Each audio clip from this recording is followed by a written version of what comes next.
Hi, I'm Dr. Bala Murali Krishnan. I'm an orthopedic and joint replacement surgeon working at Columbia Hospital, Sarjapur Road, Bangalore. I've been an orthopedic surgeon for over 20 years, and of which about 12 to 15 years has been exclusively in joint replacement surgery.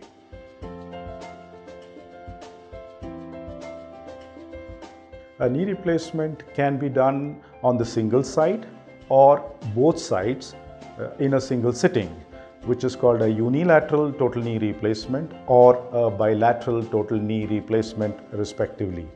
When I do a unilateral knee replacement, the very next day the patient is walking, and by about the fourth day the patient is discharged from the hospital.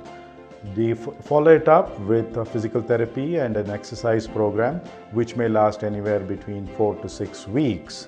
During this period, the patient uses a cane or a walking stick or a walking frame as much as they can tolerate it, and as the physical therapy progresses and the range of motion and the muscle function returns, they are walking independently without any walking aids.